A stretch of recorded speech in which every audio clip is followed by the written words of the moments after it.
Ole tosura babimisa na poasa. Ba député to votaki bazosa. J'ai dit elamu na banda kuna bino nyonso bandeko na bola na biso depuis quelque part bandeko Kasangulu bandeko ya Bumbu ya Selembao bana masina Kanko Koloka Seta Kabuma Kanluano bisika nyonso bozola na émission yo. Mais moi je vous aime bien na pesi bandeko na biso mama yo bochala ba écran na terrasse 10h et beti photo la porte sur to beta bilo. Merci vous êtes belé bandeko na biso ba Jakinda la bana prison na pesi nombote.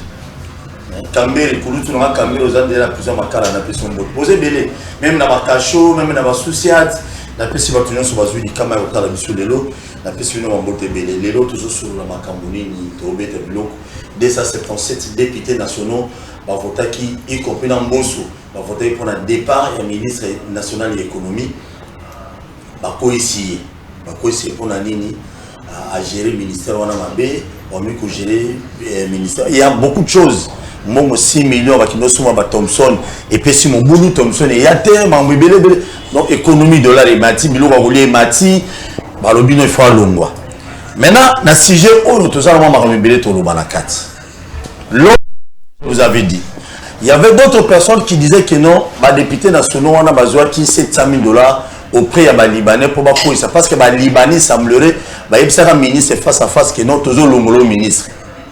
Bon, comme on a il semblerait des opérateurs économiques on a bien ici député $700,000. Dans le conditionnel s'il vous plaît. $700,000 pour que nous pas ce député ce ministre de l'économie. Et la question que moi je me pose maintenant là. Donc député national Nambiso pour quoi ça ministre moko ya union sacrée il faut balia ezaka mutuna. Ce qui est balia kimbongo. Ya mutuna manatuna.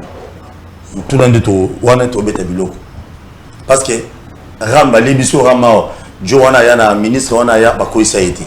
Je suis certain parce que les députés vont dire est-ce qu'il ne peut pas ici des ministres moi personnellement je dirais que non, ils ont malin parce que l'économie en bon l'autre loba. Yami Balé, Matata Pogno, Mapon, l'ancien premier ministre sénateur, Yalelo, Aboui Palissade, na Sénat. À lobby, au lieu de palissade, on a de préférence, boté kayango boto nga hôpital, bo réhabiliter hôpital, bo réhabiliter ba école bani. Wana matata ponu. On a mis touni. Matata boy palissade.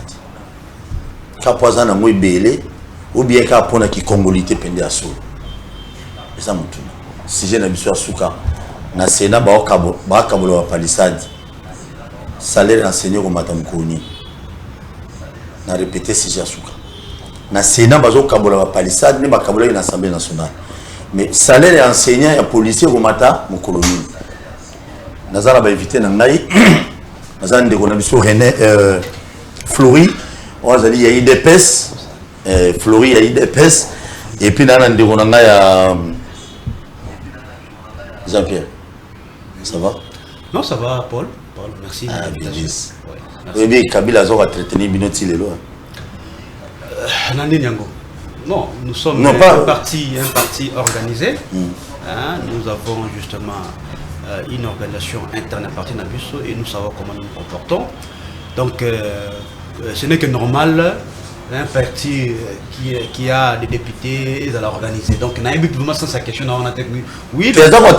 Parce que tu oui, tu dépasses l'opposition, au moins on a fait ce balati, des bazalagi qui mais vous au moins, bien que 3 ans déjà vous avez le chômage, mais non, ça pas des bénéfices normal la carence, non, ça dépend. Il y a organisation personnelle à chacun, mon cher, ça n'a rien à voir. L'autre est en opposition et nous militons. Toujours pour que tout le monde a pouvoir par rapport à un bilan catastrophique. Il y a eu des pèses, je crois que Baïmou qu'on a vu ça, va renouveler encore une fois de plus confiance dans Bango, dans l'élection en 2023, dans le candidat où il est surtout représenté parce que le PPRD va présenter candidat à l'élection présidentielle, donc à tous les niveaux. Donc pour l'amba, c'est rien, mon cher ami.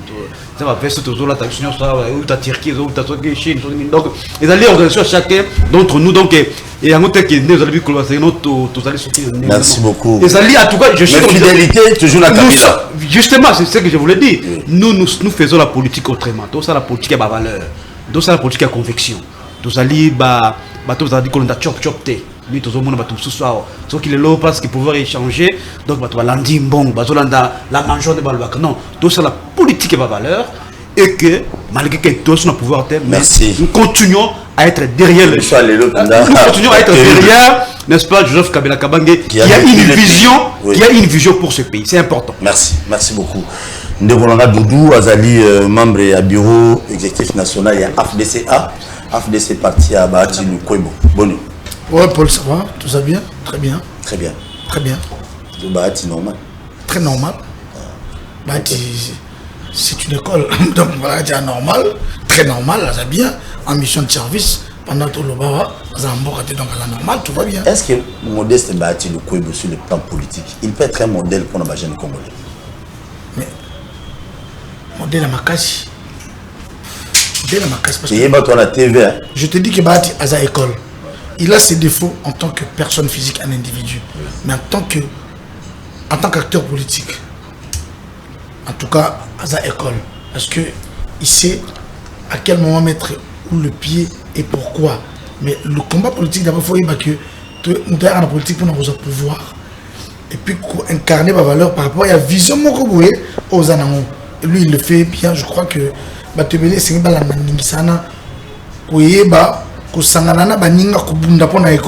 crois que c'est important. Des faiblesses liées à la personne humaine, on a un jugement de valeur. En tout cas, par rapport à la politique, c'est un bon bagarreur. Est-ce que Bahati Lukwebo est hypocrite et pas président félicité? Non, Bahati est hypocrite. La preuve est hypocrite. Bahati est hypocrite. Le seul à avoir dit non au dictat FCC et l'avoir dit officiellement, c'est Bahati Lukwebo. À part Moïse Katumbi, Bahati a le mois. La FCC officiellement après avoir dit non au dictat par rapport à non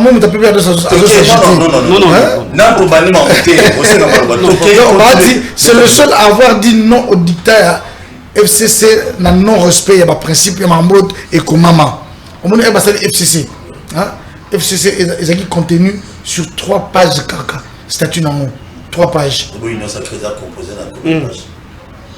Rien, je vais revenir. Je parle du FCC, pas encore de l'Union sacrée. Je vais arriver. Mais il y a 3 pages. Bahati, le contenu assez respecté. Et comment on va respecter a décidé qui a se retirer. Mais malgré se retirer, on va l'aider sur l'autre longue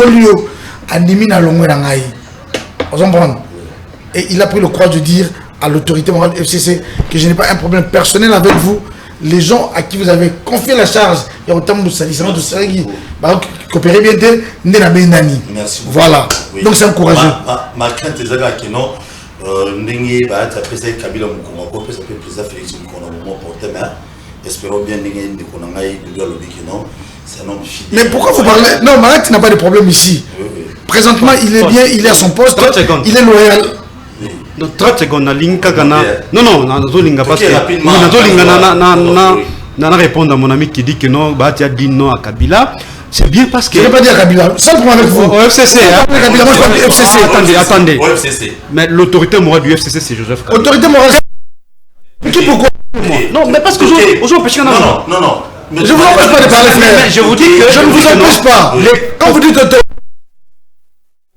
il y a Bahati na FCC ezaki pour des raisons il y a ba poste Bahati avait attaqué ma aspiration il y a cause à la présidente ya Sénat OK et le fait que nous l'avons pas vous qui le FCC parce que FCC nous donne attendez c'est comme ça non comme ça je voudrais pas que quelqu'un qui ne participait même pas à une seule réunion dise lui je suis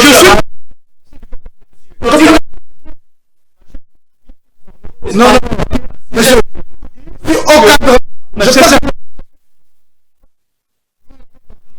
ne dites pas vous avez quel niveau le FCC le rôle que j'avais au FCC vous ne l'aviez pas qui jouait quel rôle s'il vous plaît Jean-Pierre, c'était qui au FCC? Respectons les gens qui nous regardent. Merci beaucoup. Il y a un que non, il ne faut pas aller à Awa pour qu'on mature le peuple. Merci beaucoup. Bahati a quitté Kabila pour des raisons de poste. C'est simple. Quand vous parlez avec quelqu'un, il faut le connaître. S'il vous plaît. Non, au FCC, je n'ai pas besoin de te connaître. Je ne peux même pas débattre avec vous. On est venu pour faire un débat. Parlons de ce débat. Oui, si c'est du FCC. Mais juste, voilà. Je n'avais pas votre nom au FCC, donc on ne peut pas débattre. Je suis tolérant, cher ami. On ne veut pas de ça va. Ça va, Ndeko Paul Bakino Baolanda Biso, na Pesimbote na Mokonzamboka, son excellence Félix Antoine Tshisekedi Tshilombo. Na Pesimbote na le secrétaire général Augustin Kabouya Mwanabouté. Parce qu'il faut. Nazala chercheur matriculé à l'État. Nazali attaché de recherche. Je ne suis pas n'importe qui. L'État Nazara chercheur, Nazara commander ya Moussalate, mais ceux qui peuvent partir à proposer un ministre mandataire n'a aucun de Roussala pour n'avoir la compétence ouana.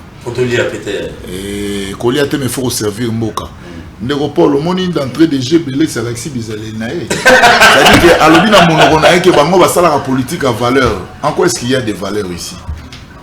Naye bien na ba TV musaneka oganga so muninga zuma loba yo sozo yima loba yende ko zuma loba yo singi bazong soma pogo so na plateau. Vous comprenez moi au fait mais la révolution c'est le peuple congolais simplement que Kabila n'a pas dirigé ce pays. Les pays na époque Kabila ezalaki na ba institution na ba individu s'il vous plaît, c'est important. Na ba individu autour ya Kabila qui dirigeait na banda kuna bango ba institution mboka. Ba ministre ba qui na ba liberté té, ba ministre ba qui ba na ba dictat. On peut encore donner beaucoup s'il vous plaît mon frère. C'est-à-dire il y a ba quota même na ba institution il y a ba quota. Na repère ça exemple moko. Makamnio so etalaki ba institut supérieur d'enseignement, ba université où ils ont ba intérêt surtout dans les grands bandundu. Ministre a renommé Mutukuna te sera se référer na Obé Minagoute. C'est Obé Minago qui décidait. Là c'est à l'époque. C'est ça le régime, il y a c'est-à-dire que quand tu n'as pas d'éléments, je rejoins mon frère de l'autre côté, est-ce que tu as participé à la réunion? Merci. Tu as été concerné? Je crois qu'on doit avoir du respect. Non, nous ne sommes pas venus ici pour parler de Kabila. Ce que limite ça l'émission, parce que moi, parmi les éléments de langage de Bango, ce qui va citer comme Kabila, c'est à l'instinct. Il y a un autre que Kabila a su gérer ce pays. Et surtout, sali, étude comparative dans la gestion de Kabila, dans la gestion de Nabino, il n'y a même pas match. Et le peuple a compris. Sur tout ça, ce débat-là, mon cher ami, je suis disposé. Il y a pour ça, et puis là où vous avez mené le pays aujourd'hui. Merci beaucoup. Merci. Toubandi, je vais vous faire une image de mobile ya Sarah. Timba, mobile Sarah, mobile na Kalate. Et début sur image comment président Mbosso bazo voter nini ya kokoisa président national ya ministre national de l'économie ils image wana image musu bazo voter za wana Mbosso zoloba très bien bakoisa qui nazo banda koto e parler ko ngai dudu bakoisa qui ministre national de l'économie le bien enfin depuis législative et bandi ministre ali Bosso pour l'Assemblée nationale, ici, et ça, ministre de l'économie, mais ministre de l'OBP, ça s'appelle AFDC. Bon, en tout cas, question à Boué. Hein? Je crois que Mouto peut répondre à là, ta casquette, il y a parti politique. Très bien. Malatanga na Lovanium. Donc, Kalumba Tanga na Lovanium. Par rapport à la gestion du pays, Banda Tobandi, Afdel Yaka, Tito Komililo, au moins Balali Bousso, il y a un signal fort. Et là, c'est que il y a un signe à changement. Que le ministre va faire tomber dans le cadre de contrôle parlementaire. Pour moi, je dis que c'est un signal, c'est bon. Mais si et seulement si, et ça signal pour que Batunio se balanda et que vous allez l'ennemi pour la suite.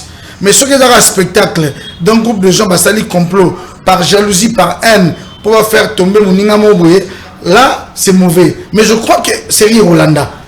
Mais le contenu, il y a motion, on va faire tomber ministre Kalumba. Je crois que il est un peu biaisé parce qu'on ne lui a pas donné suffisamment de temps pour bien s'exprimer et argumenter. Mais ce qui est important par rapport à la question, je crois que ce qui bande konabiso ba député après avoir pris en âme et conscience décision et voter en papier balobi non de Kalumba akweya na muke obayoka ki parce que je crois que ba député ba attaquer na classe hein ceux qui argumentaire et ndeko na biso ezalaki convaincante. Je crois que changement bah si un changement auto qui en et nous à l'AFDCA nous disons toza parmi regroupement ya monene na kati ya union sacrée tozo la qui ça quand même que bah valeur auto qui a changement pour soutenir yango. On ne va pas applaudir passer monina mais au moins on ne s'en plaint pas parce que ce n'est pas une affaire personnelle entre Kalumba et tel un individu. Non, c'est une institution qui représente un ministère. Lui, en tant que ministre, ce n'est pas mon par rapport à l'argumentaire naïe, sur 500, 277 votés qui va tomber. Je crois que jusque-là, c'est qui est important par rapport à la question. Il y a un changement, tu m'as dit comment on a un différence. Il y a FCC. Na union sacrée. Au moins ça, ce sont des signaux forts dans le changement. Très bien. Merci beaucoup. Merci beaucoup. Et ça, c'est une bonne chose, mais moi je dirais, on a mis tout le monde député. Comment beaucoup ça peut nous ramener? Ministre et Aramako est raté pour vous. Il faut tout le monde ça va réaliste. Les lots insécurité, ils allaient permanent à Kinshasa. Assez l'oiseau quoi y pourquoi? Et ça, on a mis tout notre tournant. Le problème dans ma province, c'est Béré du Koura, vice-primature, on est intérieur. Paul, je vous interromps pas. Même un voyage de 1000 km commence par un pas. Non, ça n'est pas un problème. Vous comprenez? Moutaram, Abigail peut-être argumenter bien, je ne sais pas. Mais au moins, puisque je se plaindre qui. Malheureusement. Non. Il y a les images. À part le fait qu'un ministre peut être démis par une motion. Mais nous devons savoir de la morale, de l'éducation familiale. Pas démissionner à paix. Pourquoi tout le monde prend un ministre à démissionner à quitter? Il faut quand même pas pousser la sortie. Il faut avoir le sens de l'honneur. Parce que c'est la politique. Très bien. Il n'y a pas que mettre des babas l'honneur à député. Mais l'éducation que dans ma famille, ma formation dans ma classe, que les gens prennent le courage aussi de démissionner. Mais malheureusement, la classe politique n'a pas soit démissionné. Mais il faut y aller justement. Merci beaucoup, Bélissi. Oui. Ministre de l'économie à Koï. Et enfin, ça là, merci Ndekopol pour Mutuna. Je crois que déjà, avant de répondre à Mutuna, on a quelques observations. La première observation, c'est que justement, les députés Basali, la mission à Bango, ils allaient dans la constitution, notamment, il y a contrôler, que légiférer. Ça, c'est tout à fait normal. Deuxième observation, c'est que ce qui est toute l'économie en Bokalelo, ils allaient les reflets. Il y a politique, ils allaient mener la Katiamboka d'une manière globale. Parce qu'il y a un principe économique qui dit que faites-moi de bonnes politiques, je vous ferai une bonne économie. C'est-à-dire, l'économie à l'élo, ils allaient refléter la politique à Mboka. De trois, ce qui est vrai, c'est que l'économie à Mboka jusque-là, toujours battu place dans l'économie. Parce que tu as une économie, tu as une crise de la Covid. Nous avons vu beaucoup de pays à travers le monde. Il y a plat de sortie de crise.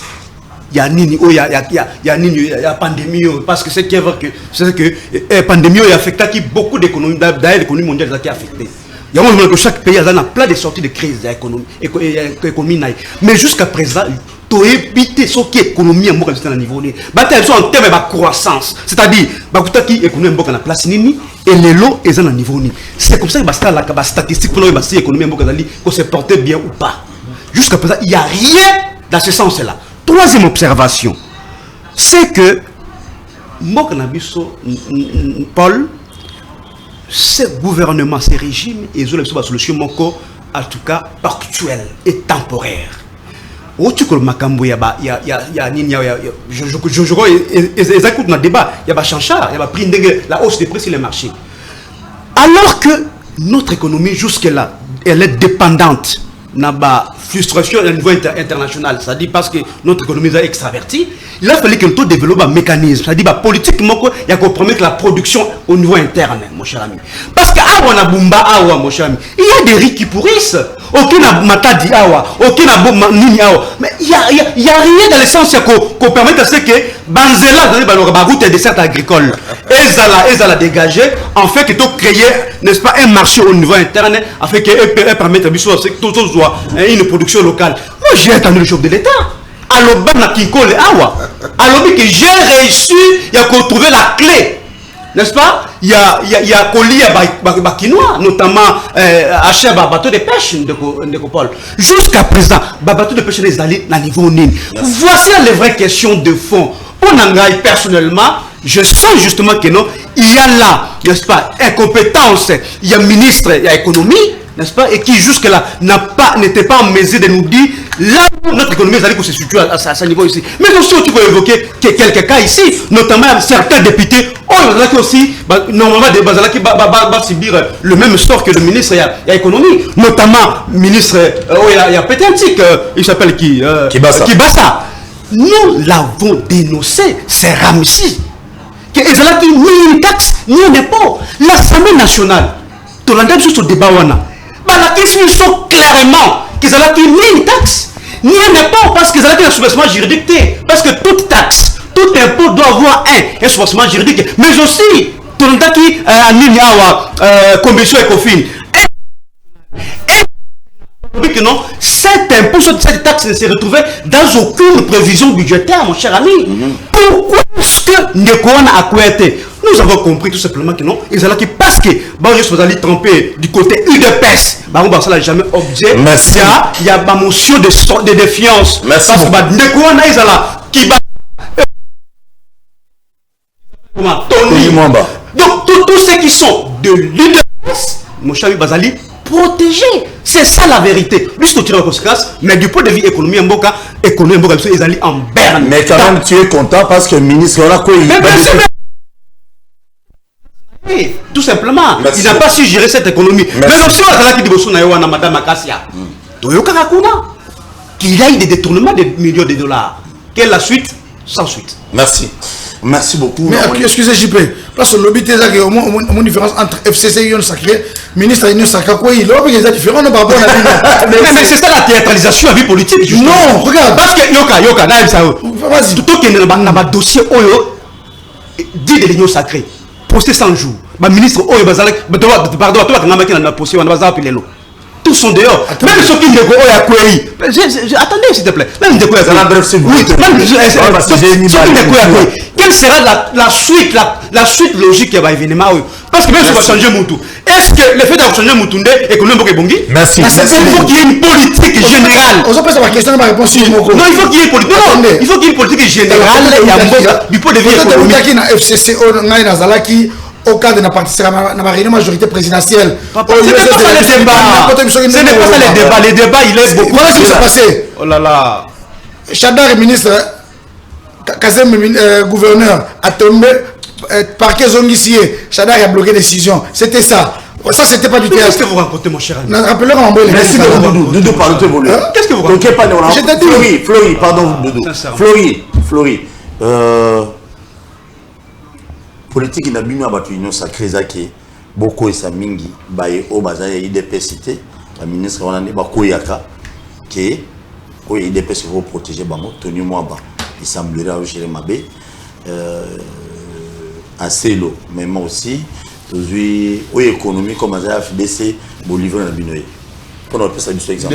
Merci de Paul nani ko rappeler na peuple Congolais na bakino en particulier que Mokonzambo kata mutolinto sala union sacrée lui j'entends par l'union sacrée une nouvelle gouvernance basée sur le résultat. C'est-à-dire là on va bien à la gouvernance ses alliés lorsque le gouvernement ou avoir la capacité de gérer ses ressources. Généralement tout doit avoir ressources au misato naturelles, ressources humaines, financières et matérielles. Na banza que ministre nyon son secteur naïe et Sengeli ala qui sa makoki a enango pour un résultat et pèse dans le secteur naïe. Ndebo yami bengi ministre ya union sacrée. Tant que commis en décembre, nous avons dit ici, pour une fois les chefs de l'État reconnaître que absence de coordination na pilotage. Pour nani, nous sommes le seul régime. Nous sommes le seul régime. Oyo ministre azali libre parce que par principe c'est le ministre qui définit la politique de son secteur.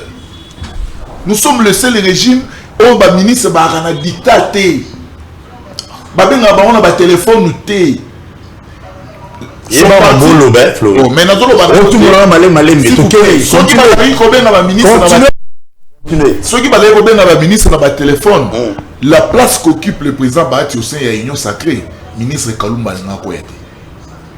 Je vous dis, il y a n'a pas été. Très bien, tout volé. Ministre de l'économie, a un fouteur.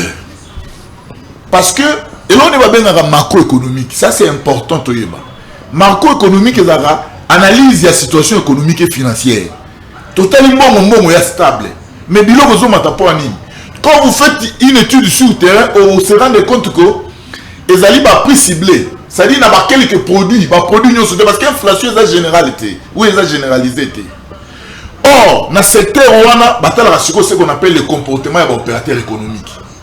Pour opérateur économique, si on a mon mati, le roi a son magino a 200 francs, il n'y a pas du tomate dans sa ligne, à Matissi.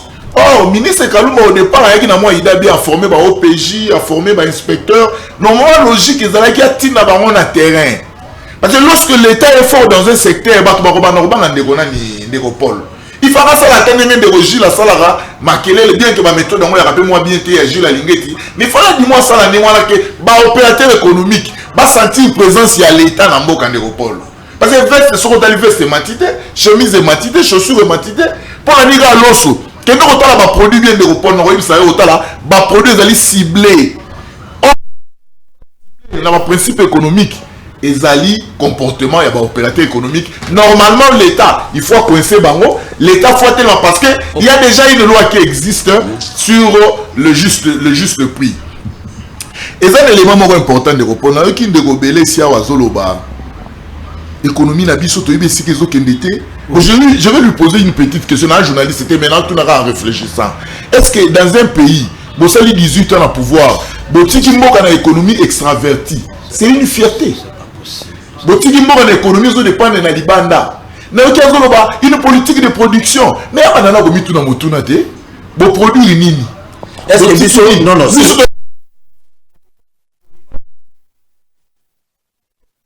Vous gérez Congo. Il faut que nous ayons s'il vous plaît, il est important. Il est important. Mouto bapesi moi c'est à Chezemité.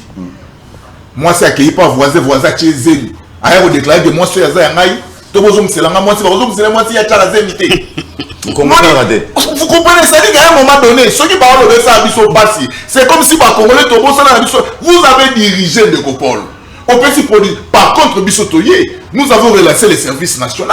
Aujourd'hui, nous produisons le maïs ici. Bissotoye, s'il vous plaît. Vous avez 90 millions de population. Même en France, quand ils ont commencé la première production, ils atteindre même 50% à bâtiment sauté. Ça, c'est un départ. Nous avons sur 1000 km. Nous avons commencé. Vous avez le programme volontariste agricole. Ils ont produit foufou à Manioko. Ils ont produit l'eau na Nakundi. C'est-à-dire Bissotoye Awa, tu relancé l'issou Boukangalonzo qui a produit et qui a vendu le maïs. Or, qui existait, s'il vous plaît, nous avons relancé. Qui existait. Vous avez vendu où? Bissotoye, vous donnez sur l'Europol, s'il vous plaît. En plus, Nani Daipen. Allez voir l'usine Nenge Tongami. Allez voir Nenge Baboko la Banyama. Allez voir. L'Europol a chité Mouké. Il faut Bengana Belesi. Il communicateur à partir il faut Bengana. Non mais il ne sait pas communiquer. Parce que quand vous étiez au pouvoir, il faut d'abord que tu échoues. Parce que la communication à Bango ne peut pas faire banana. Pardon. Comme ça. Merci. Peuple congolais. Normalement, si on a une Belesi, une équipe, une bande de Bango, peuple congolais faut changer chèque. Après, on mettre pour l'anda bango. Parce que, basé dans l'arrogance, on n'est pas pardon. Bah, avec ces compétences na bango, ils disent que nous sommes incompétents, mais bango va salir 18 ans à produire. Bah, ton usine la production moroté. Bon, bah, ça arrive incompétent, toi, bah, arrive compétent. Ils veulent maintenant revenir dans le pouvoir. Merci. Merci beaucoup. Il y a quelqu'un qui m'a écrit. À communiquer dans le lobby, merci beaucoup, dans mon salaire, et Salemi, bah, député. Ceux qui basent à député, solo, va s'appelle, ministre de la Défense. aérobeta bilo papa bako isa épée parce que bitumé sur la STM mais on est si j'allais l'autre mais on a ta précision mon qui pour la mémoire na ministre il a taillé une seconde kaka papa non parce que ministre Aram na économie situation za ndenge moko te situation wana ezali ko ndenge bandeko ba memaki procédure na bango ba memaki en malam parce que les rames étaient légales il y avait un soubassement parce qu'il y avait une loi qui a porté création s'il vous plaît j'étais non il y a la loi s'il vous plaît il y a la loi qui a créé la RPTC na kati ya loi wana et puis si RPTC ndongo ke wa binde ata loi mais le tika na lobate on peut sauver les mots en angoté na kati ya loi wana et puis si RPTC makoki na yango financière na ba prestation tant siko baye premier ministre a su décret abakisi prestation na ba prestation de Gomuzi tika prestation na des rames ça dit il y a tout ça soubassement problème to lo baka na rame ezali ko ba procédure qui malamu mingi te il y a monde sali que peuple a bololi yango ça c'est une différence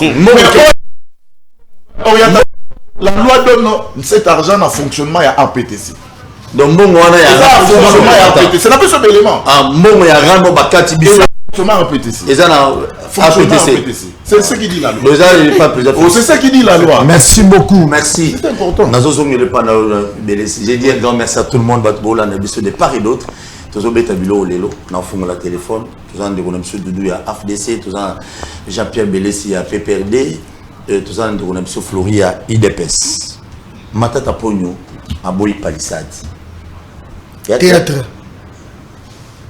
théâtre makasi Matata Ponyo Augustin pour ne pas le citer Makambo Ouassala en tant que premier ministre Nambokoyo même le plus grand diable Ouassala na sama belé à Bama Congolais à Salamoti Matata et ça n'est pas zongi si palissade que les lois comme au centre on dit batum sous la TV naza communicateur muso le bien naza kinandi ngai non seulement que naza au cadre la politique si na musala naza au cadre na yebi dans l'activité il y a monsieur Matata Ponyo on appelle par exemple embellissement de la ville de Kinshasa on dit place des évolués pourquoi pas de la pelouse na place des évolués no mona rana c'est bon non oui combien 365 000 $. Oui, bima na moment ya Matata Ponyo. Pourquoi kabasala bacha ba fleur wana. Mais je ne te parle même, je te parle il y a combien de mara chaque mois pour entretien combien de robima. Yebi ça m'tandi wana. On a ba pelouse wana. 365 000 $ au moins. Donc alors là ba pistolet au batela ana coin, mutali non et 10 $. Parce que les factures pour bisi 10 $. N'est Matata Ponyo bisi palissade to pesier merci. Ah oui. Parce que à sali bien à zone ici palissade, à sali vraiment bien pour ça na modise les place à Ochango et ça par rapport à ça na déjà. Pour qualité à palissade. Mais ça biso mbongo bukanga lonzo et kinapi matériel à bukanga lonzo et ça wapi mbongo ya ba passerelle mon en alimenter awa. Ici la té. Oh ya passerelle ba stade municipaux et si la té mbongo nango et ça wapi. Alors pour la ligne brusquement ka matata pour le bingo non ngai na zone ici palissade pour parking ezati. Biso neti ngai la zone ici palissade pour parking ezati. Matata pour biso doze la ayebisa président yana senga non président na ndimi na ndenge bolongola immunité na dossier ya mbongo ya banani ya comment on les appelait mindele na batika mbongo na bango na zaérisation sikoyo permettre que malmo coup de cassation bantanda mambo kangalonzo to sina na pona songa na bien na la plénière nanga. Moi je croyais que continuer mon canal ya ngwana mais Nathan Matata Ponyo devient donneur de leçons il est champion sur facturation et ça quand même théâtre biso ba Congolais to bosanate ngai na originaire de province à Congo et si ka basala projet pour kangalonzo biso ba Congolais to soit même pas $1 même pas un Congolais à son musala kuna même pas école moko à côté à bateau ba longola bango et si ka wana ba ko sala bilanga. Donc tu as kanda makasi ceux qui procèdent pour kangalonzo c'est même chef de l'état a reçu pas voter na Congo ceux qui procèdent pour kangalonzo formalité. Là je le dis ceux qui chef de l'état a s'invité dans les juges parce que les indépendants mais ils ont quand même la diligence pour faire un procès ils sont encore contre voter parce que tu as pour sa vérité et bima pour kangalonzo font la nouvelle version bande de biso baso misala et puis influence directe du fait qu'il y a un grand projet d'envergure et il y a un milieu wana il faut que l'autochtone va se retrouver. Donc biso bande de biso batika bazamba na biso bena maintenant ils peuvent pas étudier, la malnutrition s'est vue au Congo. Donc, tout ça, pour ça, voiture c'est rien, même là, on a reçu une voiture maintenant fonctionnaire. Ça, c'est rien. Maintenant, pour une voiture comme ça, attends, parking, n'est pas sorti en réalité. Donc, là, théâtre, papa. N'est pas une actualité, il y a sali bien. Tout ça, c'est là. Ma question, je te pose à Kaye. Non, par exemple, embellissement de la commune de la Gombe, ville de Kinshasa. Et même comme embellissement de la ville de Kinshasa. Mais c'est ma canne à Gombe. Bah, chiffre, on a mis sur 360 000 $, il y a place des évolués. Il y a théâtre, il y a. Bah, nous devons faire le contrôle et dans bureau d'études espace tropical. Et ça, dans la galerie présidentielle, au premier niveau. Vous pouvez vérifier ce que je dis. Merci. Donc, ma tête à Pogno, ma question, mais là, représente ma Congolais, est-ce que pistolet, il a 10 $, 200 francs. Et immeuble, comment on dit? Intelligent. Nini? Intelligent.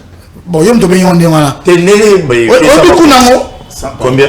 Combien? Papa, ma tête à Pogno. Bon appétit quand tu allais. En tout cas, tu as pas ça sur la vérité. Merci beaucoup. Merci beaucoup, Belessi. J'appelle Belessi. Ma tata Pono a fait un boy palissade n'engé bandeko, député à la mouka boy palissade, mais n'a pas eu qu'on a souvent ba ngoko zo on butu, n'engé ba ranti. Mais ma tata boyamo. Nous sommes on a été comme nationaliste. Très bien, monsieur Paul. Avant de répondre, on a rencontré mon ami de l'UDPS. Fleury. Oui, très rapidement. Ce peuple qui nous regarde, c'est un peuple dicté. C'est un peuple matière politiquement. Qui est qui et qui fait quoi. Parce que tant que les habitants de Ikep, vous gérez bien le pays, je pense que si c'était la magie de la télévision, il y a peut-être ma banga. C'est la vérité. Mais aussi, mon cher ami, pour l'information, à éviter que nous sommes dans une économie libérale. L'économie libérale est dépendante d'un principe de la loi de l'offre et de la demande. C'est-à-dire, ceux qui offrent Ezali et Belé, prient ça la kanini et kitaka. Ceux qui demandent Ezali et Belé, prient ça la nini et kitaka. On a évoqué le principe, on a évoqué la notion de la production au niveau interne. Ezalité. Mais aussi, tant que linga, permettez-moi, ça peut évoluer. Dans un pays démocratique, les réformes sont permanentes. Dans le secteur économique, quelles sont les réformes qu'ils ont déjà entreprises depuis Bazalawana pour changer l'économie en Bokanabiso? C'est clair que ça. Il y a que depuis le commun, pour traiter l'économie à tel niveau, mais aussi, ma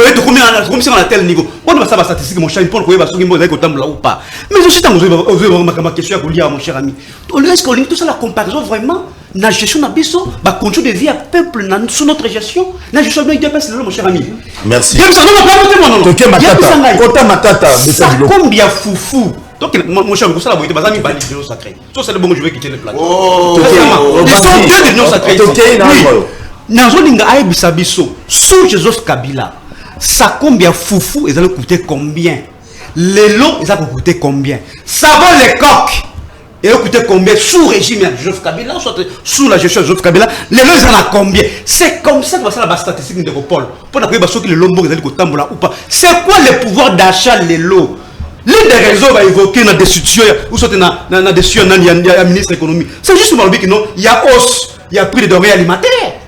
Il y a hausse, mon cher ami. C'est que pour rien dans la télévision. Merci. Ne croyez pas que le peuple vous écoute, mon cher ami. Merci. Vous avez failli d'attendre.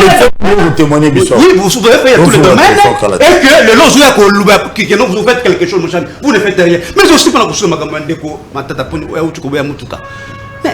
mais, mon cher ami, c'est la théâtralisation de la vie politique. C'est un théâtre, mon cher ami. Pendant il y a nous. Avec la souffrance, avec la misère du peuple de l'Élo. Le secteur est belé, les gens sont aux yeux, professeur, mon cher ami, bazana ni na grève. Des gens ont un salaire na bango. Bazana mituka. Pourquoi vous vacciner beaucoup plus les véhicules au-dessus de ceux qu'ils ont déjà, mon cher ami? C'est quoi la justice sociale, mon cher ami? C'est quoi la justice sociale, mon cher ami? Ça veut dire qu'il y a un clic des gens. Et ça, comment c'est la justice sociale? La justice sociale.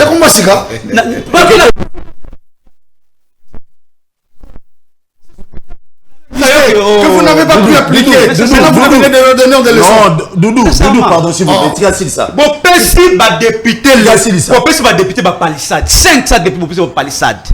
Alors que dans d'autres secteurs, il y a encore là des vraies questions. Il y a social à Imbok. Permettez-moi. Non, s'il vous plaît, pardon. Tu respectes ma demande à la mission. Ok, papa. C'est important. Alors, on va s'arrêter. Non, Floris. Enseignant le mon cher. Salaire parce que les gens ont combien? Ma policier, on a 3 ans. Ma policier, on a tenu. 3 ans. 3 ans. Floris, elle a tolérant. Ma militaire, mon cher. Ma banque est santé. Doudou, Botika, c'est ça. Donc, ma tenue militaire, ça sauté, mon cher ami. Et ça là qui? Bien sûr. Doudou, n'a pas seulement le ma policier, n'a militaire, ma tenue. Ça fait 3 ans. Merci. Et les policiers. Tu retiens l'image. Oh là là. C'est vrai, Robert, tu as vu ça si. Ma policier va ma tenue. C'est bon. Continuez d'abord. C'est pour vous dire, mon cher ami. Continue à chiter. Oh, tu as un régime jouisseur, mon cher ami. Régime. Jouisseur. Bakei na Dubaï awa. Mbongo ekaibi, mon cher ami. Bon. On a mené des députés. Pourquoi faire, mon cher ami? Merci. Moi, tu es le pas awa. On est monté ma supporter. Pour soutenir l'équipe nationale. Parce qu'on va député, mon cher ami. Pourquoi est-ce que vous utilisez beaucoup plus de députés? Parce qu'ils ont trahi. Souvent, on a mbongo. À chaque fois, les alliés vont récompenser Bango de tous les efforts qu'ils ont fournis pour créer cette union sacrée, mon cher ami. C'est pour vous dire, mon cher ami, que nos bateaux et les union sacrée, il faut dans la Sony, il y a pas de parce que il faut dans la Kanda, mon cher ami, mon cher. Merci. Merci beaucoup. Faites attention avec ça, vous dites à la télévision, parce que je ne peux pas faire pour la télévision. Je peux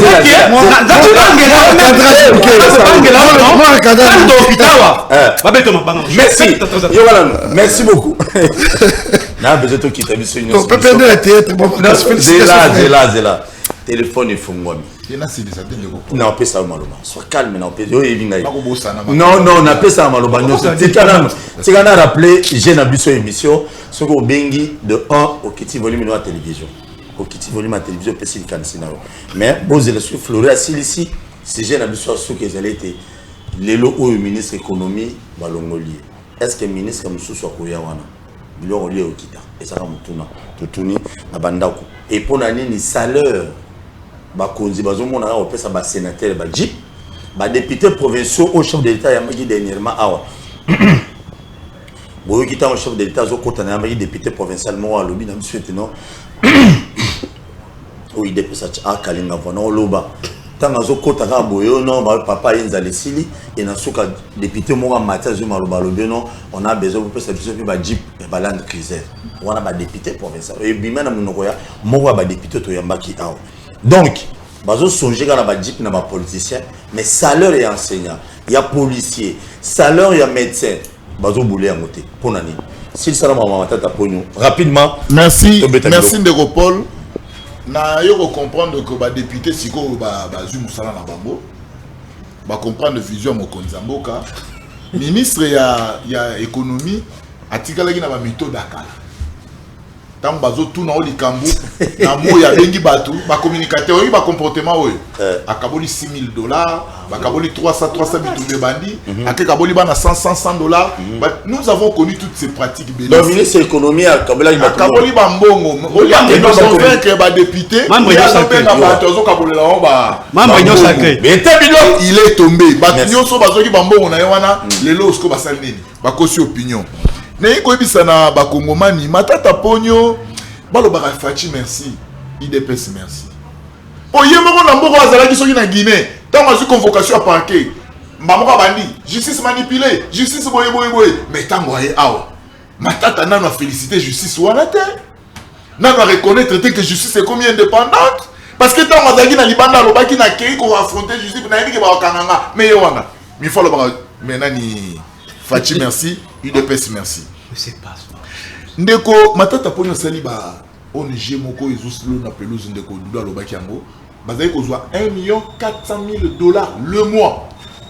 $1,400,000 alors na ba pelouse wapi na Gombe kaka na Gombe bazalo na liboso bandaku na Gombe $1,400,000 le mois et tant matata ponyo akei atikala na barrière ba on je wana ti lelo ba réclamer ka bambongo na bango na niveau prématuré beta biloko matata ponyo akuti ba fonctionnaire na système nini lokola budget za la trimestriel basala ki système ya basala la liste additive c'est-à-dire que ceux qui moi on va foutre 10 moi on peut pas foutre à moi 5 pour te épirer question ya non payé ya ba non payé matata tango ya lobi non tokene na bancarisation matata a suspendre processus wana ndekopol toke na bancarisation barelika ebima itangama awa barelika matata pona ebisa biso mbongo ne kenda wapi ça c'est un élément matata pona tikali na décision na barelika on ebima matata pona ebisa tant bancarisation dans la dernière de COP parce qu'il y a un problème d'Europol ce qui doit la budget le budget c'est la loi on va bien la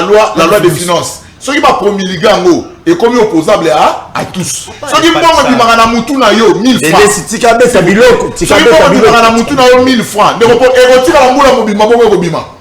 A moi bo stopper bo localiser on a likamumu.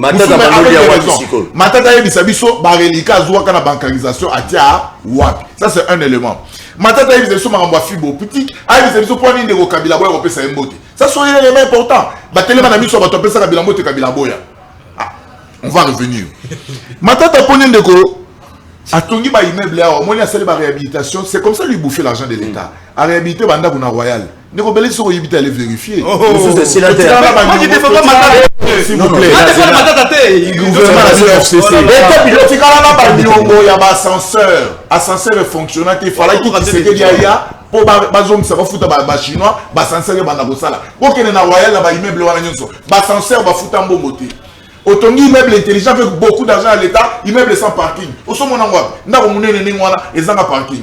C'est-à-dire que tu vas mettre de naïe comment il a utilisé Beseko, n'a pas eu tout ça n'a pas comment bateau. N'est-ce pas que ça ndeko ya zolo banabiso que biso tori na régime abajuisseur. Oui. Je vais citer le nom. Oui, ministre Amino santé nani était le monde. Te ministre na ba santé nani venanga mandef docteur nani. Voilà. Le nom me revient, docteur Nani. Non, le ministre de la Santé. Merci de Paul. S'il vous plaît. Non, non. Tu n'as pas posté parce que ben qui veut pas ni PVD. S'il vous plaît. Je vais donner même l'adresse et le numéro. Parlons du social et congolais. Tout le social va congolais mon cher ami. Gestion nous a comparaison gestion na biso na bino. Yango na lobi boy. Vous fouillez le débat. S'il vous plaît. Nous avons vous fouillez le débat. Et laissez, il y a qui au Maloba. Il est PRD. Il a une maison ah on attend le na venu na numéro. Baboto là mi canal ou pas chinois. Parce que à Kokai ko fout à terre puisqu'il n'était plus au gouvernement. Il faut pas rien à toujours le babilo aux autres pays déboutés.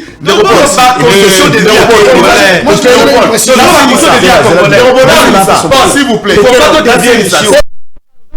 Débat sur un qui est Balimboka. S'il vous plaît.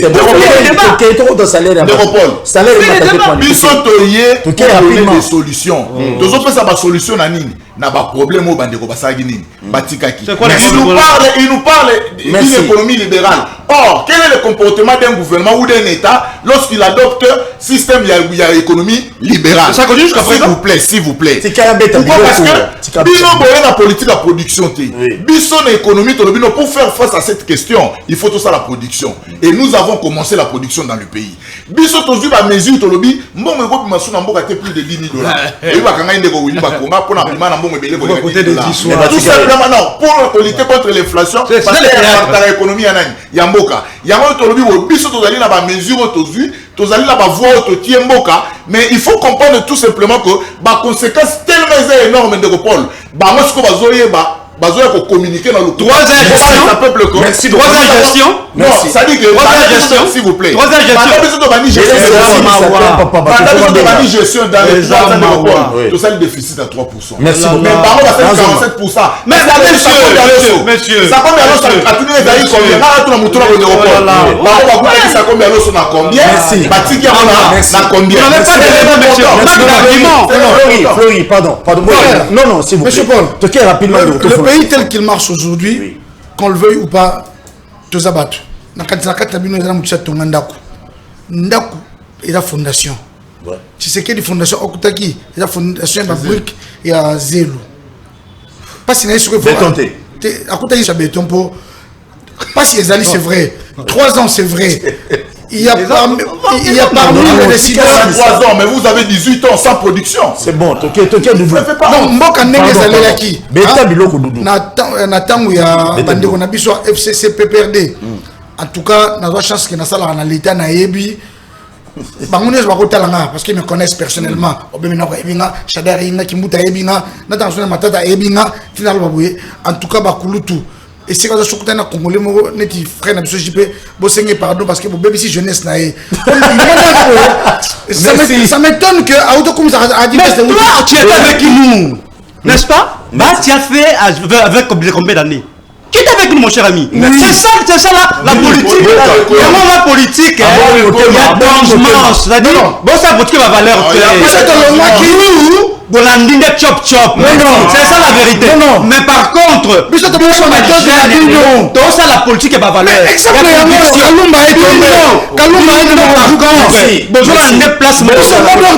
Nous ne sommes pas dans cette non,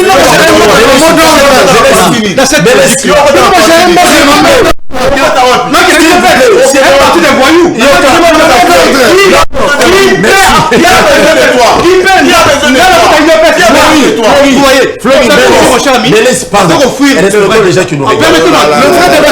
Le vrai débat ici, qu'est-ce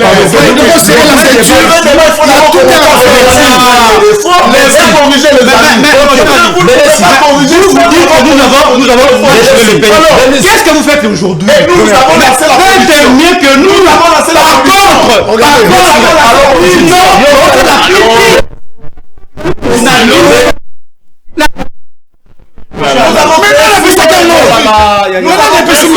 Ils sont à développer la production dans les pays.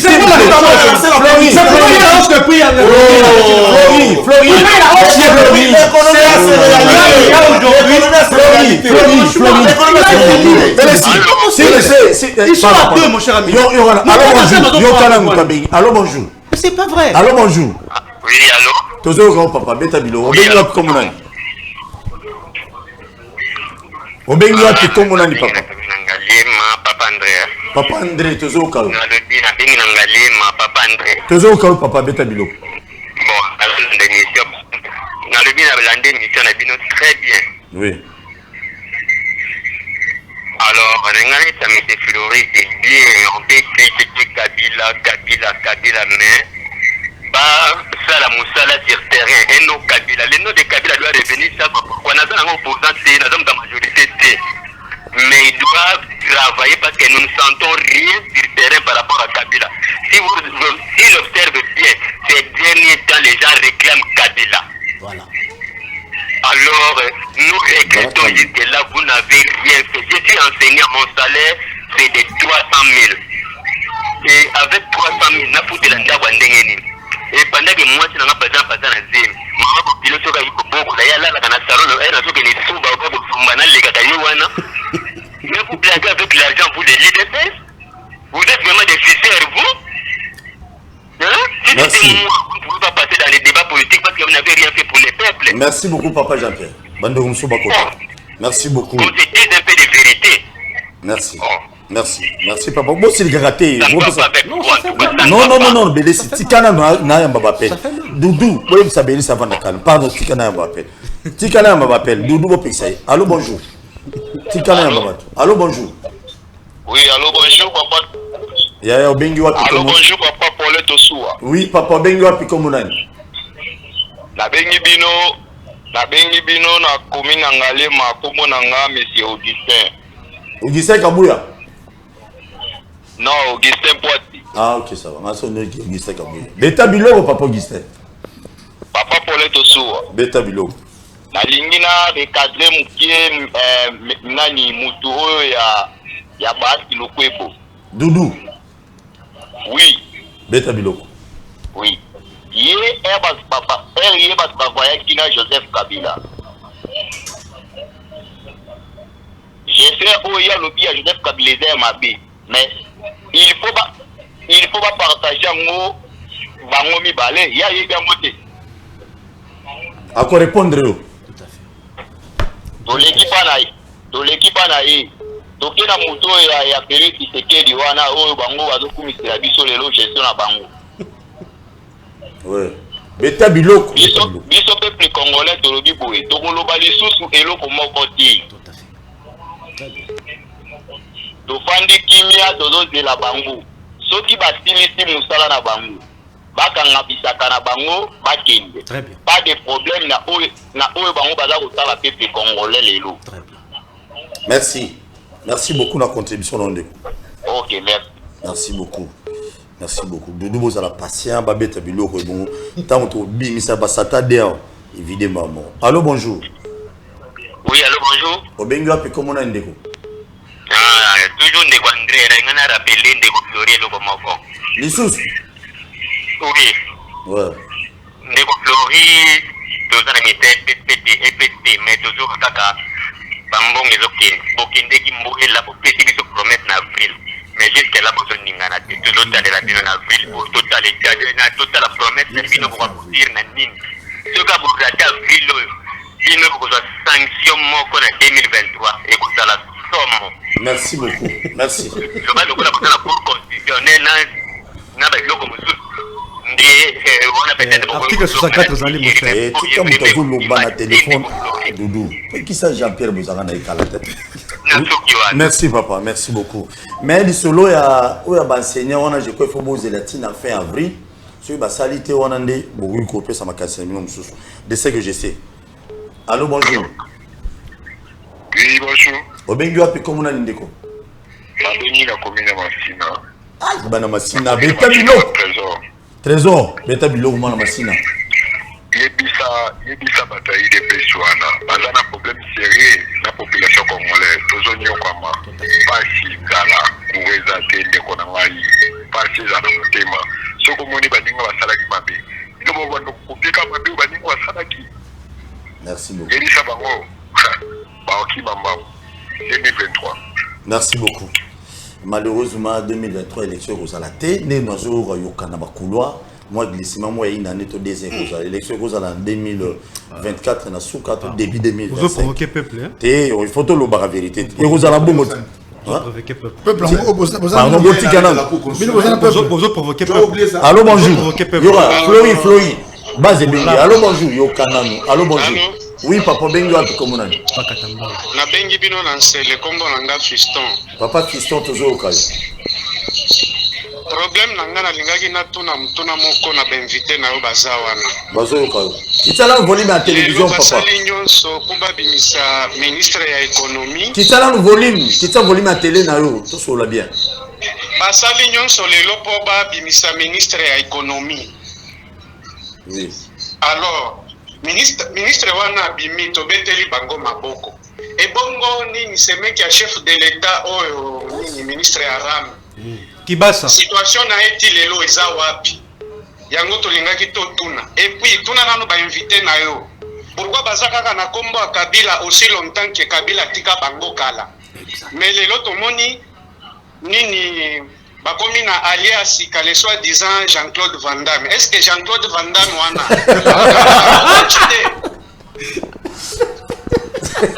merci. Non, les Congolais, vous êtes compliqués. Hein? Très compliqué. Jean-Claude Van Damme, on va aller. Allô, bonjour. Non, Tika. Allô, bonjour.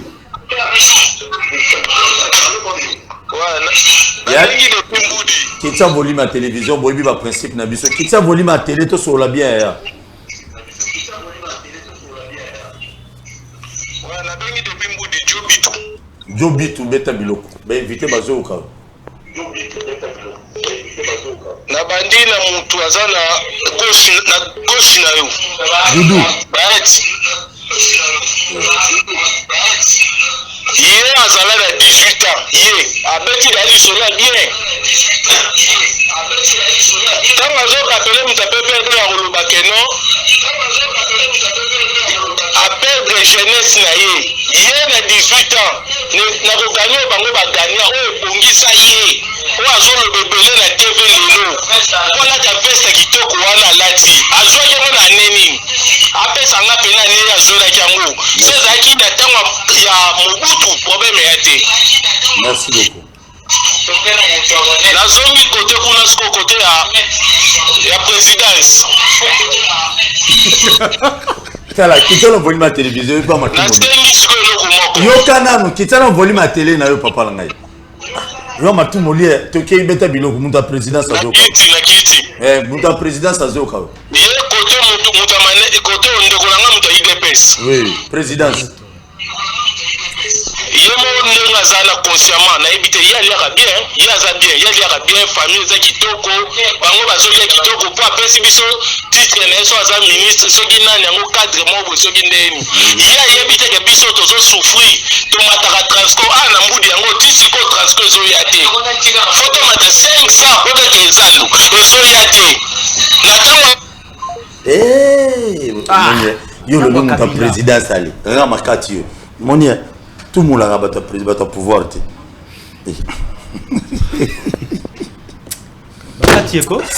Allô, bonjour. Servez, je vous appelle à partir de la commune de Bandal. Ouais, Bandal. Toujours quand on est. Oui, la ligue n'a recadré, n'a nous va aventurer à Sophie va union sacrée pour la nation.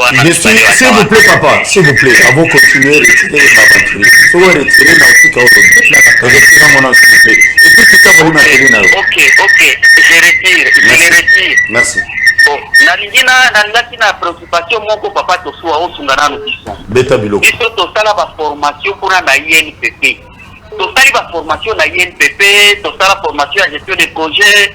Suivre évaluation qu'on a bonné Chikuya Kei to Silisaki déjà ça faisait déjà 6 mois que Silisaki fait formation Batir Moussous wana soki kayende yepe asali déjà plus de 6 mois tozo le kakakuna tozo ne fisque les brevets papa ata batu bazo koka eloko te nous ici formation et ça université déjà diplôme ya master T formation ya pamba mais pas tozo à brevet ça fait maintenant aujourd'hui plus de 12 mois, toujours les Kakuna, on devient des clochards, comme ça on dirait on n'avait rien fait, posant na nyongona bangote, mais pose la kaka simple brevet et ça passe.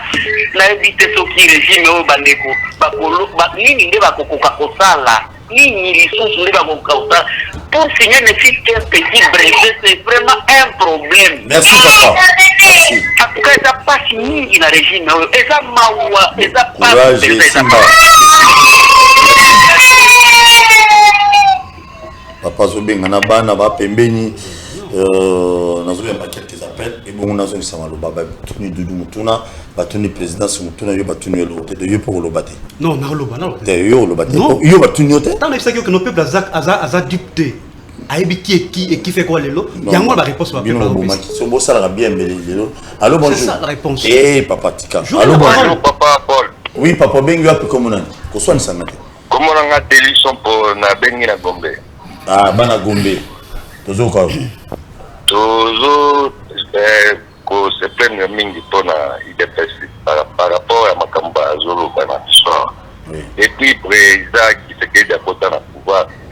Donc eloko moko toma population azomona na terrain ezate. Donc au lieu baka kopesa biso ba discours mo ya mabe et puis depuis le but Hollande pona ba policier ba nani. Donc eloko moko ebakisama na Congo comme attaque non tout monde a que tout un nouveau président ezate. Sikoyo batika pour pouvoir na malembe ne batika pouvoir na élection batika pouvoir na élection oui mais beaucoup de missionnaires te wana no so de yele so ba congolais. OK merci donc vraiment ba me ka ko arranger 2023 de la population. Merci beaucoup nalingi tout ça le loko moi bien s'il vous plaît. On peut s'amaloba une minute. Magambo balobia toi ramasanguna muté. Pour salaire, qu'est-ce qui fait que non ba politiciens, ba vous préférez ba pesa ba député, ba sénateur, ba palissade, mais pas au songer na salaire à policier té, ba aucun salaire il a fonctionné à l'état. Qu'est-ce qui fait? Ce qu'aujourd'hui le coût d'achat ba palissade mais ba sénateur na ba député, admettons que sont dans mon l'état. Pour éjecter mon salaire, il y a un nombre d'enseignants, de infirmiers, de médecins en boca. Et chacun n'aura peut-être que reçu que des francs. Moins d'$1. là n'est pas le problème. Paul, le problème du Congo, je voudrais que, bon, enregistrer na Tinabanda, retenez. Le problème du Congo, na niveau tous allez l'indenge économie mondiale évoluer, l'indenge politique internationale évoluer. Ce n'est pas Tshisekedi qui va le résoudre, retenez. La chance du Congolais d'avoir comme Tshisekedi comme président, c'est de savoir que Tshisekedi peut maintenant éveiller le Congolais à yeba que ba côté sa biso na poto ya makasi poto bima avant kutama ya propre osuka makolo tela et là très profond. On a photo yeba ngo. On peut tout dire. Biso peut souffrir ngapena ndao na ngana bimi na peut-être mon l'été. Ce qui n'a mo peut-être moi na peut-être na masina to na bumbu ou bien je sais où. C'est-à-dire que chacun de nous a ce problème dans sa famille. Mais ce n'est pas un problème ponctuel. Le problème, il faut toujours être intelligent. Et pour être intelligent, ça me demande de regarder d'abord d'où nous venons. Regardons maintenant où nous sommes pour savoir où nous allons aller demain. Vous comprenez? Mboka Congo Oyo Bandiko Nangai, bon enregistrer Ngai Lelo. Tshisekedi, il peut faire tous les efforts possibles. Il n'atteindra pas 50% ya posa nae. Pourtant, posa ya Tshisekedi, il a ce qu'on appelle en français la hargne. Ana kana bena Congo senti que non, moi na Etienne Tshisekedi nous donne un pouvoir. Malheureusement pour lui, à côté de l'institution Moko, ils ont trempé dans ma ben à niveau exact que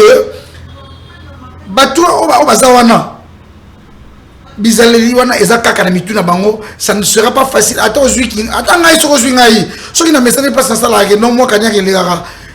en tout cas, malgré que Banga Boloko et qu'on soit tant ébellé pour changement et pour tout ce qu'on a démarré, et télémi. Le problème du Congo, c'est d'abord ça. Nzala Ezali, écoutez-moi s'il vous plaît, les Congo est local là. Bosi Makanga papa à l'ambelibino, foufou ya poto poto. Mais bon, la dernière Nzala foufou baby. Ozo kanjaki no mutaye, ataka foufou mususu la poussière, abalo et comme jamais makasi. Maman wa sola été bosa bana na tia moto, na tia mai musu toka, to te foufou bela. Omoni kanda na ndeka ngolaza na moto za bandeko. To pesa Tshisekedi passion chance to sambela po naye to sunga to sambela pe pona bandelo so shadari na obemi na bazo kwa senga biso pardon pour mabe o basala na mboko batwana. Moi je cite même pas Kabila parce que Kabila, moi j'aime beaucoup Kabila. En tout cas je suis pas Kabila mais Kabila c'est un monsieur très intelligent que je respecte. Mais l'entourage n'est pas tout, professeur ou pas, tous entourage n'a fini bango mais vraiment ça ba limbisa bango, moi c'est na limbisi bango. D'abord un grand frère ya Tchaboua la Beminaku, Shadari, Baboshab, en tout cas on a limbisi bango, baba congolais te batwana. Très bien. Basa ba congolais te. OK. Donc oui. Et l'autre comprendre. On m'a pas sala batwana. Et ça l'autre. Donc ça à demander les sous, tu sais dans l'équipe muto roya, to finga les sous. Avant to comme à un niveau que to le monde peut tenir sur tout le monde passe à la fondation comment était les mains. Oh le l'autre battant bébé ça comme makasi. Flori. On a besoin de token. Nous sommes bengi, on a fond sur téléphone. Non, il faut répondre à mon appel après. Ok, merci. Donc, salaire congolais pour matin. Qu'est-ce qu'il faut? Rapidement. Merci. Néropole, les très important, c'est vraiment être méchant de la part de Bandegonabiso, tu as PPRD, Nandambu Yaba Congolais. Yakota la Kolobate. Correspondre non à l'appel. Non répondre appel. Appel Tozo la deuxième partie. Que tout ça de l'autre côté. Ça c'est être mauvais. La fonction publique va fonctionner ba Holandanga. Ceux qui va saluer l'augmentation ça il y a 10 000 francs, 5 000 francs. Et aujourd'hui ba policier. S'il vous plaît, le policier pas un fonctionnaire à l'État. Faut pas être barabongo. Donc policier peut salaire nématique. Il y aura traitement de base. Ça dit aujourd'hui va augmenter à moi 45%. Parce qu'il n'a pas ce chiffre. Et aider n'a pas sa précision. Tu as besoin d'un salaire à police. Salaire important. Salaire enseignant et mati. D'ailleurs, salaire enseignant qui est double. L'État a fout à 140 000 francs congolais. Tant que Tshisekedi a payé 365 000 francs congolais. Et en décembre, il y a prime à gratuité 30 000 francs congolais. Les lois enseignants vont se retrouver dans 395 000 à 400 000 francs congolais. Est-ce que cela n'est pas une augmentation? Merci. Bisotanga combo à Kabila de Kopol. Ce qui te zotanga combo naïe, c'est parce qu'on l'a évoqué. Ce qui est un doudou, durant tout un combo à Nawati. Parce qu'il a évoqué pour la ligne de Kopol. Parce que pour la téléphone. Pour la ligne, t'as la bande de Kopol. Bisotanga, tu trouves un problème, mais tu réfléchis aussi des pistes et des solutions. Si on a tout de suite piste des solutions, bango bazoya ko tia makele na mato ya battu tout ça rien. Merci. Na pesa d'examen de repol. C'était on a pardon. Na doit indexer ya mai na courant. Oui. Tant que tu y es, tu coûtes programme ya Banque mondiale parce qu'il fallait batonga des usines en captage d'eau. Mais d'abord il moi belé. Mongo balien na bo tanga ba komba bato. Tozongi si coopération na Banque mondiale. Tozongi si ba accord. Lelo oyo usine en captage d'eau ya lemba imbu. Et comme à 80% prêt, il y a libéré mai. Il y a ozone, au moment où je vous dis que dans Mikolo qui est, ça dit aussi ça m'a cambié à Maï dans la ville il y a Kinshasa parce que ma capacité à démontrer. C'est na bibo. Je vous dis na lobi na Badara. Na bango ba ça na 18 ans pour ba kutaka régie des eaux mobutu tikela biso, ba promise biso ba délestage à Maï, ba boma régie des eaux ba kutela biso. Néropole so ke lelo na Kintsuka. Kota kina ya na Mbudi. Bana Mbudi ndeko beninga. Que notre la centrale électrique au Batomokuna, il y a SNEL pour renforcer la capacité à Zongo et qu'on permette à 2 millions de familles dans la ville à Kinshasa en électricité. Projet Zagui a 24 mois. Tout comme déjà presque dans moyenne année plus. Ce que Bandeko, oh, le Kobayébi qui est congolais, s'il vous plaît. Le Kobayébi qui est pas congolais. Nous sommes dans la information. Mais pour tout le monde, merci beaucoup. Il faut commencer quelque part. Merci. Nous avons posé des pistes et des solutions. Merci. Si ça n'a si ça t'a mon copiste, mon rassure. Tout est rapidement. Bis à sous les alliés, quand on est change secret de Moulumba, le bagage na bisoko, mboka kufi pona mo. Tant bisotoye, to lancer ce comme il y a mboka. To lancer ce qu'on campagne contre la lutte contre le détournement. Les petits résultats, voilà le budget que le pays présente. Merci. Merci beaucoup. Nana Bebo dans la tolérance. Ndoko. Ok. Salaire ya congolais pour y mater. Qu'est-ce qu'il faut? Il y a policiers, il y a enseignants, il y a médecins. Très bien. Très bien de Paul. Au moni nous pouvons. Combien? Yo peut aujourd'hui.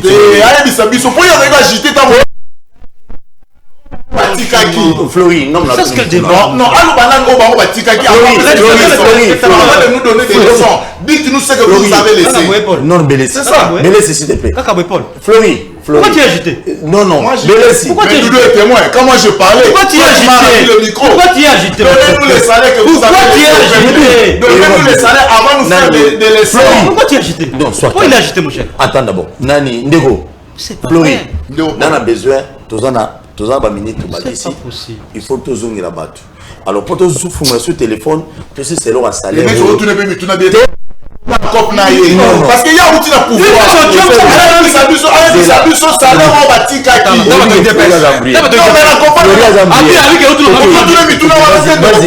C'est pas possible. Il y aura tes papas. Paul, au moins pour mes années. Paul. Au moins nous pouvons tout dire ici, si c'est plateau. Ko ganga ndenge Florian zo ganga awo. Bato ba ko palper ba contrôle na devine na bango. Ça ba imboka ba tala biso. Toi ko gesticuler awa, ko ganga, oh to sala ki boy. Mais mon cher ami, c'est le peuple qui palpe la réalité à gestion na bino. Merci. Mais aussi tu connais le salaire awa, mon cher ami. Il y a véritablement là un problème, il y a répartition de la richesse, mon cher ami. Il y a évoqué qu'il y a la justice sociale. Ce n'est pas possible. C'est une distraction. Vous voyez.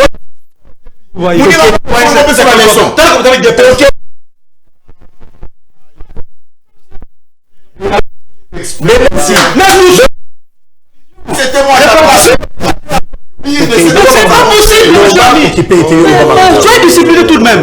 Pardon. Il y a un article qui évoquait la justice sociale. Bateau déjà. Vous servir de ce terme déjà, mon cher ami. Bonjour, c'est le moment de plus.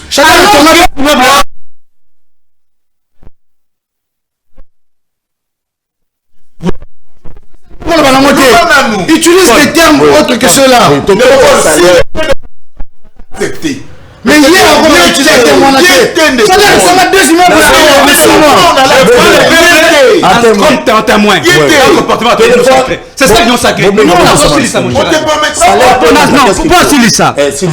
Tant que ça qu'on évoquait qu'on a ceux qui multiplient les salaires à Baja, avec quel pouvoir d'achat? Avec quel pouvoir d'achat? Sincèrement, dans la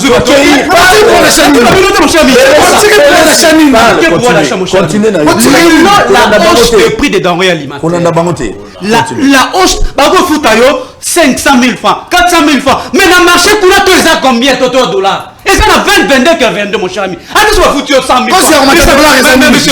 Mais c'est ça. Sincèrement, je vous comprends. Vous savez que notre budget mati. Budget mati. Le système que vous avez laissé, il y avait cette réputation monétaire là. Peuple assis à comprendre que vous êtes dans les tralala, vous allez incapable de gérer le moment. Alors, au lieu de ça va tout vérifier.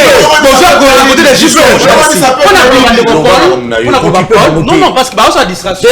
Non, mais pas il faut discipliner. Sinon, je ne viendrai plus à cette émission. Je peux vous dire, mon cher. Aujourd'hui, le peuple a compris gestion, il y a eu de peste. Une gestion chaotique.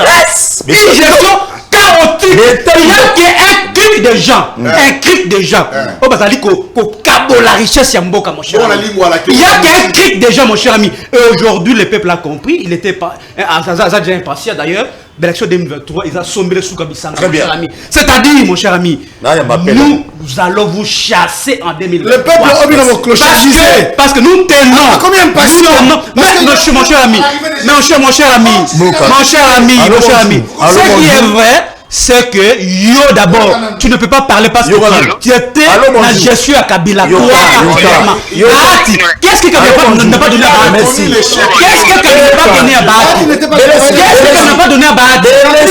Vous êtes opportuniste. Allô, opportuniste. Allô, bonjour.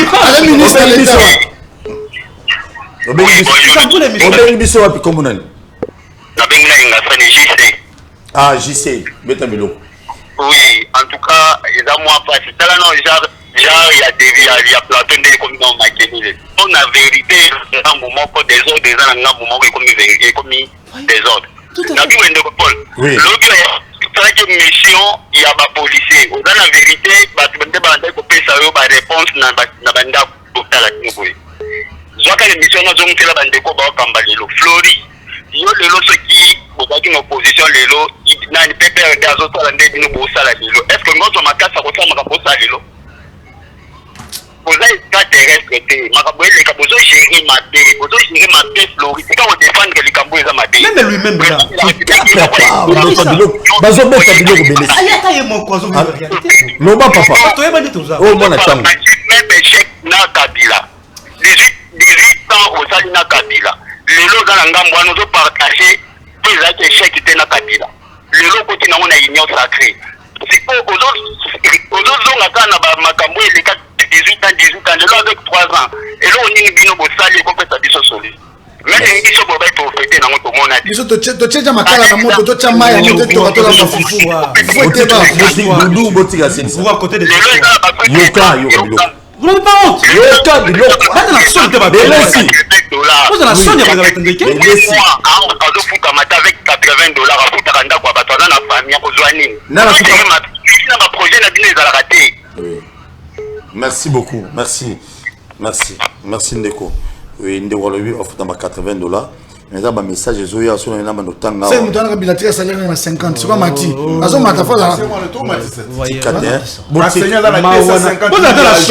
y a salaire au coup. D'abord, tu fais partie à souffrance ou il y a une autre sacrée. Allô, bonjour. Particulièrement. Allô, bonjour. Allô, bonjour. Belesi. Bonjour, Papa Paul. Bonjour, maman. Yoka, maman Bengi. Moi de la femme. Papa Paul. Nazolanda yo. Nazana à côté à Matadi Kibala. Oui, maman.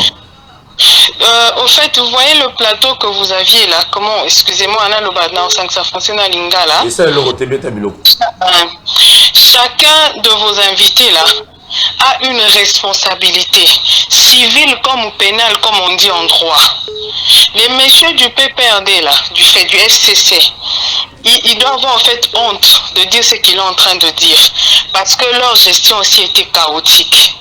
Les messieurs des Bahati, ils doivent en fait assumer la responsabilité de la collaboration intense qu'ils ont eu le FCC et la FDC. Le monsieur de l'UDPS, je voudrais lui dire quelque chose. Je regrette le fait qu'aujourd'hui, ce que Félix Azana cotation na eza malamuté. Et ça parce que bango bato UDPS, basuni Félix Atam qui était en tout et pour tout, en commençant par la gestion du parti, on en a même dans la gestion de la chose publique. Félix c'est un individu, il a des conseillers. Ba conseiller Félix Azana bango wana, ezaka la bango la bango batuna ya bauti ba UDPS na bango ya diaspora. Pona nini basungi Félix te? Bango batu baza awa na Kinshasa. Pona nini basungi Félix te? Félix Azana mutuma omi kabula en 1000 morceaux te. C'est-à-dire même bango batu UDPS 3 ans o euti koleka, il faut bandima que basungi président de la République te.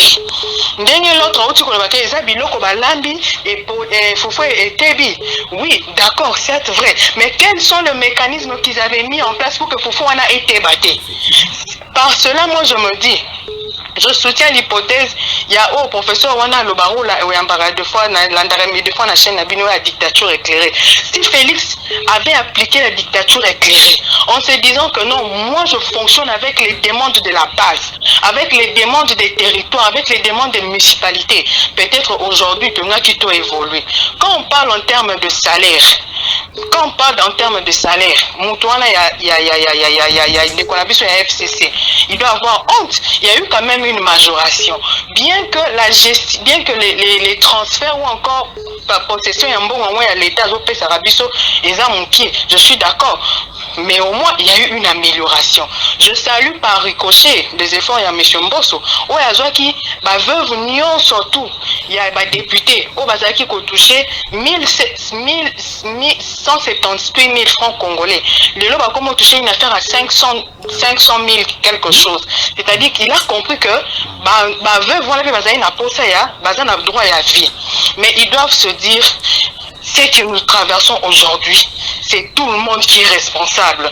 Qu'on cesse avec les débats, qu'on cesse avec les faire porter la croix à X ou à Y, qui se mettent ensemble en se disant, nous faisons partie de l'union sacrée, qu'est-ce que nous devons faire pour avancer? Merci. Moi, je pense que c'est ce qui est mieux. Merci beaucoup, maman. Très bien, merci. Moi de la famille soit le moment, votre honneur. Et monsieur Silla. Donc maman et monsieur Silla. Monsieur Silla. Napesi Flori, merci. Napesi Bélé, merci. Maman a clôturé l'émission parce que c'est moi de la femme. Émission où non, on doit attaquer, il faut le déranger. Non, c'est lui qui a dérangé. Très bien. Émission à chaque jour, de lundi à vendredi, à 10h juste. Téléphone ouvert, 16h juste, téléphone ouvert.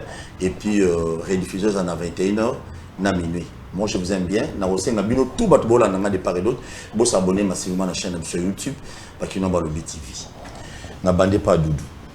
Nous avons pas Maman, si c'est émission. Je remercie Balandi Bisso, na unité na Pasi Babengi pour intervenir parce que pas ces amis na makasi. Mais je répète ce que j'ai déjà dit.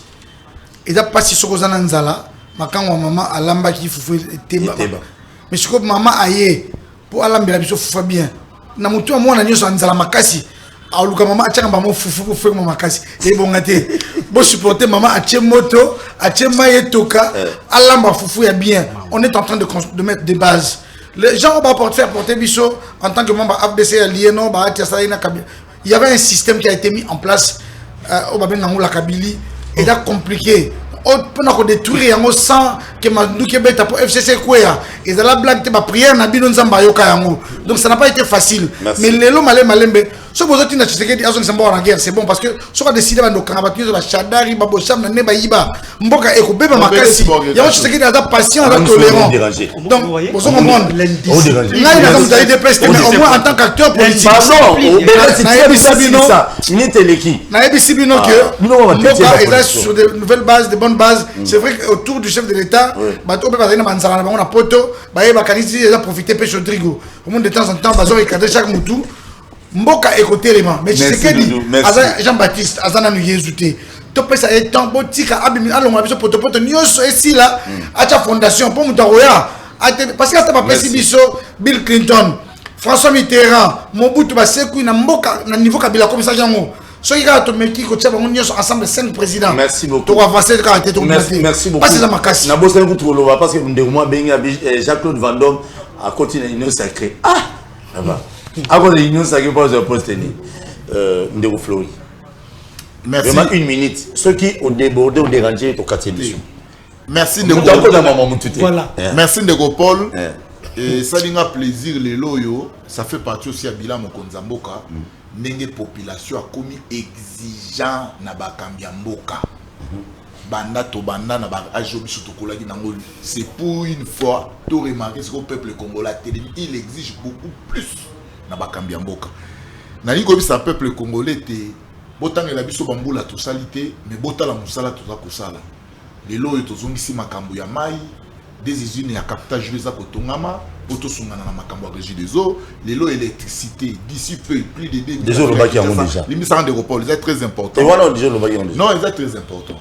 Lelo yo mama yemo ba otonga immeuble à 6 niveaux. Lelo yo programme na biso est déjà mis en place. Il y a santé universelle pour nous permettre na motonyo so avoir soin de santé. Nanani problème biso ezali nini? Ba piste ne rande ko dulo lobby, ba piste de solutions ezali to sotie mboka na piste de solutions. Tout ça un accompagnement à la population. Merci. Même s'il faut repasser à mon Konzamboka deuxième mandat pour tout concrétiser le programme Nabiso, tout reçu na bilan en 2023. Mais n'a pas un peuple congolais, vous avez pas Israël est en Manaka Égypte. Azora solution te menzamba la kaka bango ke mboka na kopesa bino e ko couler le na miel. Mais nanzela po ba koma na mboka wana misupe balela ki bazonga na nani. Merci beaucoup. Ya ndenge mo pena ba congolais lelo ba okanisa ke les mutu ou bien bato moko boye il faut bazonga. Ça c'est un cri de désert. Je crois que nous allons traverser. Merci beaucoup. OK. Flori.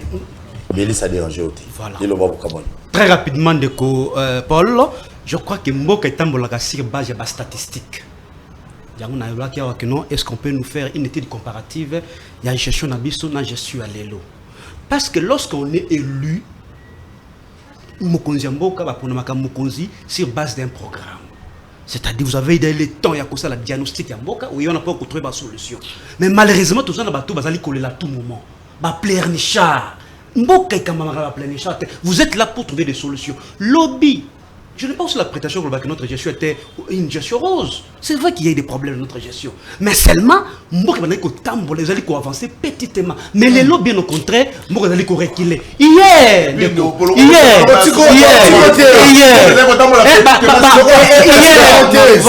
c'est pas possible. Vous passez hier.